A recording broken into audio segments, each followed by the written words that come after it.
છે પાણીનો, પણ જિલ્લો બદલી કાઢીએ. છોટાઉદેપુર જિલ્લાના નસવાડી તાલુકામાં પણ એક એવું ગામ છે કે જ્યાં નલ સે જલ યોજનાનો લાભ તો આપવામાં આવ્યો, પણ વર્ષો પછી એ નલમાં જલ તો શું, જલનું ટીપું એ નથી આવતું.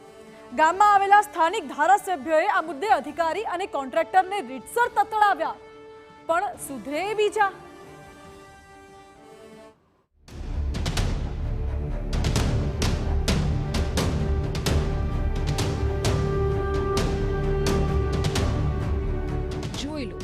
આ છે નળ સે જળ.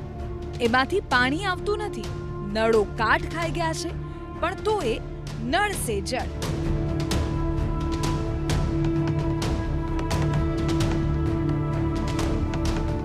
સરકાર છેવાડાના ગામડાના લોકોને પીવાનું શુદ્ધ પાણી મળે તે માટે કરોડોનો ખર્ચ કરે છે. તમામને પાણી મળતું હોવાના દાવાઈ કરાય છે, પણ હકીકત આ છે. આવી સ્થિતિ ક્યારની છે એ સમજવા માટે નેતાઓની જેમ લાંબા ભાષણોની જરૂર નહીં. એક જ લાઈનમાં ગામની આ મહિલા કહી દે છે. જુઓ, સાંભળો. કારણ કે મારા લગ્ન થયા 15 વર્ષ થયા, પણ કોઈ દિવસ 15 વર્ષમાં મેં એવું નહીં જોયું કે નળ ચાલુ છે. મતલબ કે 15 વર્ષથી આ જ સ્થિતિ છે. છોટાઉદેપુરના નસવાડી તાલુકાના ભાખા ગામની આ વાત છે, જ્યાં પીવાના પાણી માટે નલ સે જલ યોજના હેઠળ સ્ટેન્ડ પોસ્ટ અને નળ તો લગાવી દેવાયા છે, પણ બસ લગાવી દેવામાં આવ્યા છે. એટલું જ. ત્યાર પછી પાણી આવે છે કે નહીં, ક્યારે આવશે, આવશે કે નહીં, એ વિશે કોઈને કંઈ પડી નથી. આ તો શાળાના ઓરડાના લોકાર્પણ માટે ધારાસભ્ય અભયસિંહ તડવીએ ગામની મુલાકાત લીધી ત્યારે લોકોએ આક્રોશ સાથે પીવાના પાણીની રજૂઆત કરી. લોકોએ તેમને ગામમાં વર્ષોથી બનીને તૈયાર થયેલી આંગણવાડી પણ બતાવી કે જ્યાં નળ છે પણ પાણી નથી. આ જોતા તેમણે તાલુકા વિકાસ અધિકારી અને કોન્ટ્રાક્ટરને આડે હાથ લીધા. બાકાની અંદર જે કામ પાણીનું બાકી છે કોનું છે જોઈ લો. તમે પેમેન્ટ કર્યું છે, ના કર્યું હોય તો બધું ઇન્ક્વાયરી કરો. આ કામ મારા ગામમાં તમારો માણસ આવે, પાણીની લાઈનો બાકી છે, બધું હજુ કનેક્શન જોડ્યું નથી. તમે જાતે જાઓ બાકા. હા, અભયસિંહ તડવીએ આપેલા રેજ પછી તંત્રમાં એટલી નોંધ લેવાય ખરી કે નળ વગરની પાઇપ પર નળ જરૂર લાગી ગયા, પણ પાણી તો ન જ આવ્યું. જ્યાંથી સ્ટેન્ડ પોસ્ટ લગાયા છે ત્યારથી આજ દિન સુધી પાણી તો આવ્યું નથી.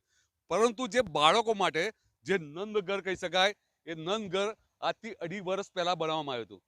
પરંતુ આજે પણ પ્રાથમિક જે સુવિધાઓ છે એ સુવિધાઓનો અભાવ જોવાઈ રહ્યો છે.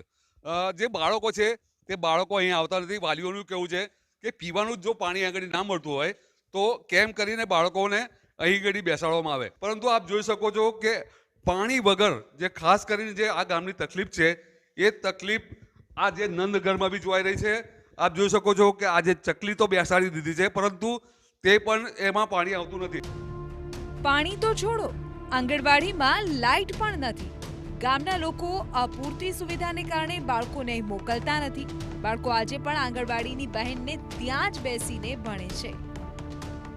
એમને ગામ લોકોએ અમે રજૂઆત કરી, ભાઈ આંગણવાડીમાં છોકરા જતા નથી, આંગણવાડી બેન એમના ઘરે બેસાડે છે, તો એનો પ્રશ્ન મતલબ એનો ઉકેલ શું, એ અમારી રૂબરૂ જ ધારાસભ્યએ રજૂઆત કરી જે તે અધિકારીને લાગતા વળગતા, પણ તોય છતાં હજુ 4 દિવસ થવા છતાં એનું કોઈ નિરાકરણ નથી કે કોઈ એનો હજુ પ્રશ્નનો ઉકેલ આવ્યો નથી. નલ સે જલ યોજના આવી ત્યારે લોકોને આશા હતી કે પીવાના પાણી માટે વલખા નહીં મારવા પડે, પરંતુ હજી મહિલાઓએ તો પોતાના પરિવાર અને પશુઓના પાણી માટે દર ભટકવું જ પડે છે. પાણી જ નહીં આવતું તો શું કરવાનું? કેટલા 3-4 વર્ષથી બધા જ પાણી માટે આખો દિવસ દોડમ કરે. કઈ પ્રસંગ હોય તો આખો દિવસ પાણીમાં જ નીકળી જાય, કઈ પ્રસંગ એ કરવાનો ટાઈમ જ નહીં મળે. અને પાણીની બહુ એ હોય તો બીજા અહીંયા જવું પડે, બોર કરાયેલો હોય. ખાલી પીવાનું જ પાણી મળે, વાપરવાનું તો મળે જ નહીં. ટાંકીઓ ખાલી નામની જ છે, 3 ટાંકી છે, પણ એમાં તો 2 કાની જ છે, પાણી નહીં ભરાતું. એક જ ટાંકી સારી છે, અને જે રોડ કુદીને મોટી ટાંકી છે ને એનું પાણી અહીં સુધી પહોંચતું નહીં, કારણ કે નીચાણનો ભાગ છે ને આપણે ઊંચાણ છે. પણ ઉનાળામાં નદી કે કેનલ એવું કઈ ને, નદીમાં પાણી ના રહે, કેનલ તો છે જ નહીં, એટલે પાણી ઊંડું જતું રહે, એટલે પાણીની વધારે તકલીફ પડે, તો બીજા ફરેથી બી અમારે પીવાનું પાણી લાવવું પડે, વાપરવાનું બી લાવવું પડે. સવાલ એ છે કે નલ સે જલ કે પ્રજા સાથે છલ? નળ છે પણ જળ ક્યાં?